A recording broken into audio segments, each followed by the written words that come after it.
അടക്കമുള്ള കർഷകരെ രക്ഷിക്കാൻ വേണ്ടി ഒരു കാർഷിക നിയമം കൊണ്ടുവന്നു. ഉടനെ പ്രമേഹം പാസ്സാക്കി. CAA വന്നു. ഉടനെ പ്രമേഹം പാസ്സാക്കി. വളരെ വ്യക്തമായ ദിശാബോധത്തോടുകൂടി പൗരന്മാരുടെ മാത്രം ക്ഷേമം ഉദ്ദേശിച്ച് ചില നിയമങ്ങൾ വരുമ്പോൾ പ്രമേഹം പാസ്സാക്കിയാൽ പിന്നെ ആ പ്രമേഹം അങ്ങ് ക്യാൻസർ ആവും. ഇതിനകത്തതിന്റെ കുഴപ്പം ഇതിനു മുമ്പൊക്കെ ഉണ്ടായിട്ടുണ്ട്. കേരളത്തിൽ അതുകൊണ്ട് മാത്രമാണ്. തമിഴ്നാടിനെ നമ്മൾ നോക്കും. തമിഴ്നാട് ഒരിക്കലും കോൺഗ്രസ് എന്ന് മരിച്ചു വീണോ അന്ന് മുതൽ തമിഴ്നാട്ടിൽ ഒരുപക്ഷെ കേന്ദ്രത്തോട് ചേർന്ന് നിൽക്കുന്ന ആൾക്കാർ വന്നിട്ടുണ്ടാവും. പക്ഷേ കേന്ദ്ര ഭരണത്തിന് പിന്തുണ എന്ന് പറയുന്നത് ശക്തമായി കൊടുക്കുന്ന രാഷ്ട്രീയ കക്ഷികൾ അവിടെ വന്നിട്ടില്ല. പക്ഷേ കേന്ദ്ര ഭരണത്തിന്റെ നൈപുണ്യം, അതിന്റെ നന്മ തമിഴ്നാട്ടിൽ ഏതളവിൽ എത്തിയിട്ടുണ്ടെന്ന് നിങ്ങളൊന്ന് അന്വേഷിച്ച് കണ്ട് പഠിക്കണം. അവരവരുടെ കാര്യസാധ്യത്തിനും എടുക്കണം. കേരളത്തിന് അത് സാധിച്ചു. കേരളത്തിലെ അടക്കമുള്ള കർഷകരെ രക്ഷിക്കാൻ വേണ്ടി ഒരു കാർഷിക നിയമം കൊണ്ടുവന്നു. ഉടനെ പ്രമേഹം പാസ്സാക്കി. പ്രമേഹം പാസ്സാക്കി അല്ലേ? പ്രമേയം CAA വന്നു. ഉടനെ പ്രമേഹം പാസ്സാക്കി. അങ്ങനെ ആധുനിക ജീവിതത്തിന് ഓരോ രാജ്യത്തിനും എന്തൊക്കെ നിയമത്തിന്റെ രൂപത്തിലായാലും അതിന്റെ നടത്തിപ്പിന്റെ രൂപത്തിലായാലും ആ ബലത്തിൽ എന്താണ് എന്റെ കുടുംബത്തിന്റെ അംഗബലം, എന്തായിരിക്കണം ഈ കുടുംബത്തിനുള്ള വരവ്, ചെലവ് കഴിഞ്ഞ് എന്താണ് മിച്ചം വെപ്പ് എന്ന് പറയുന്ന നോട്ട് ഈ രാജ്യത്തിനുണ്ട് ഇല്ലേ? അപ്പൊ അതിലേക്കൊക്കെ വളരെ വ്യക്തമായ ദിശാബോധത്തോടുകൂടി പൗരന്മാരുടെ മാത്രം ക്ഷേമം ഉദ്ദേശിച്ച് ചില നിയമങ്ങൾ വരുമ്പോൾ പ്രമേഹം പാസ്സാക്കിയാൽ പിന്നെ ആ പ്രമേഹം അങ്ങ് ക്യാൻസർ ആവും. അത് മാത്രമാണ് കേരളത്തിൽ സംഭവിച്ചിട്ടുള്ളത്. തൃശൂർ ലോക്സഭാ മണ്ഡലത്തിലേക്ക് വരുമ്പോൾ ഇവിടുത്തെ വിഷയങ്ങൾ എന്തൊക്കെയാണ്? ഇവിടെ കുറെ കണ്ണീർ പുഴ എന്ന് പറയുന്നത് കണ്ണീർ ചോരപ്പുഴയായ കരുവന്നൂരാണ് ഞാൻ ഉദ്ദേശിക്കുന്നത്. കരുവന്നൂർ തൃശൂർ മാത്രമാണോ ആ ചോരപ്പുഴ ഒഴുക്കിയത്?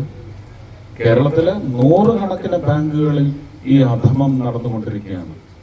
കള്ളന്മാരെയാണ് നിങ്ങൾ പിടിച്ചവിടെ ഇരുത്തിയിരിക്കുന്നത് ഭരണത്തിന്. കരുവന്നൂർ മാത്രമല്ല, അവരുടെ രാഷ്ട്രീയ പാർട്ടിയുടെ മുതലാളിമാർ അങ്ങ് തിരുവനന്തപുരത്ത് ഇരിക്കുന്നവരടക്കം കള്ളന്മാരെയാണ് പിടിച്ചിരുത്തിയിരിക്കുന്നത്. സർക്കാർ ഉദ്യോഗസ്ഥർക്ക് ശമ്പളം കൊടുക്കുന്നില്ല. ചോദിച്ചാൽ പറയും മോദി കൊടുക്കണമെന്ന്. എന്നാ പിന്നെ മോദി കേരളം ഭരിച്ചാൽ പോരെ? അത് നിങ്ങൾ തീരുമാനിക്കും. 26-ാം തീയതി 26-ന് ഏപ്രിൽ 26-നും തീരുമാനിക്കുക, 2026-ലും തീരുമാനിക്കുക. ചിലപ്പോ അത് അതിന് മുമ്പ് തന്നെ വരും ആ തെരഞ്ഞെടുപ്പ്. ആ രീതിയിലാണ് മൂക്കുപൊട്ടി വീണുകൊണ്ടിരിക്കുന്നത്.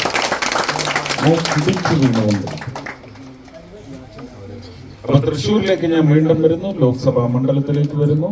കഴിഞ്ഞ 10 വർഷത്തെ നിങ്ങളുടെ വോട്ടിന്റെ മൂല്യം എത്രയാണ് അവര് കൽപ്പിച്ചിരിക്കുന്നത്? നിങ്ങൾ എത്രയാണ് 2 രാഷ്ട്രീയ കക്ഷിയിലും പെട്ട 2 തെരഞ്ഞെടുക്കപ്പെട്ട ജനപ്രതിനിധികളും നിങ്ങളുടെ ലഭ്യതകളിലേക്ക് എത്ര അളവിൽ തന്നു? എന്തൊക്കെ തന്നു? 2024-ൽ വികസനത്തിന്റെ പുതിയ രേഖ കുറിക്കുമ്പോൾ അങ്ങനെ വന്ന് തൊടാൻ പാകത്തിന് തൃശ്ശൂരിനെ ഉയർത്തി വെച്ചോ?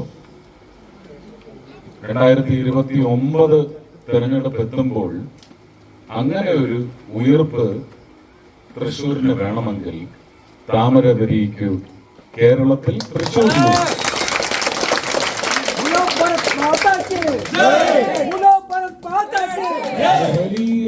വലിയ മാറ്റമാണ് അത് കൊണ്ടുവരാൻ പോകുന്നത്.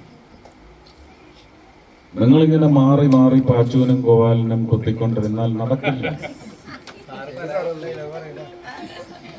പാച്ചുവും ഗോപാലിനും മാറി മാറി ഈ വോട്ട് വാങ്ങി നിങ്ങളുടെ ജീവിതം ഏത് വഴിക്ക് നയിച്ചു, നിങ്ങളിപ്പോ എവിടെ എത്തി നിൽക്കുന്നു?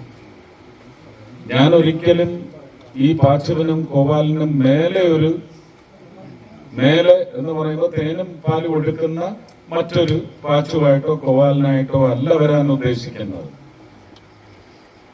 സമൂഹത്തിന് മുഴുവൻ നന്മയുള്ള വികസനത്തിന്റെ കാര്യത്തിലാണെങ്കിൽ അങ്ങനെ, അടിസ്ഥാന ജീവിതത്തിന്റെ മൂല്യം വർദ്ധിപ്പിക്കുന്നതിനാണെങ്കിൽ അങ്ങനെ, ഏത് തരത്തിലായാലും തൃശൂർ ജില്ലയിലെ തന്നെ, തൃശൂരിൽ നിങ്ങൾ തെരഞ്ഞെടുക്കുന്ന MP ഞാനാണെങ്കിൽ കേരളത്തിന്റെ മുഴുവൻ വിഷയങ്ങളിൽ ഇടപെടുന്ന മുൻകൈ നിങ്ങൾക്ക് ലഭിക്കുമെന്ന് ഞാൻ വാഗ്ദാനം ചെയ്തു.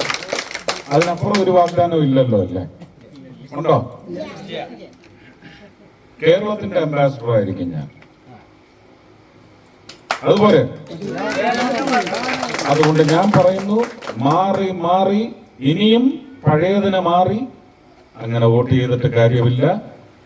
ഒരു മാറ്റിയുള്ള വോട്ട് ചെയ്യും, മാറ്റത്തിന്റെ വോട്ട് ചെയ്യും, മാറ്റത്തിന് വേണ്ടി വോട്ട് ചെയ്യും. രാഷ്ട്രീയ ഇഷ്ടത്തിനോ അനിഷ്ടത്തിനോ രാഷ്ട്രീയ വൈരം തീർക്കാനോ വോട്ട് ചെയ്തിട്ട് കാര്യമില്ല.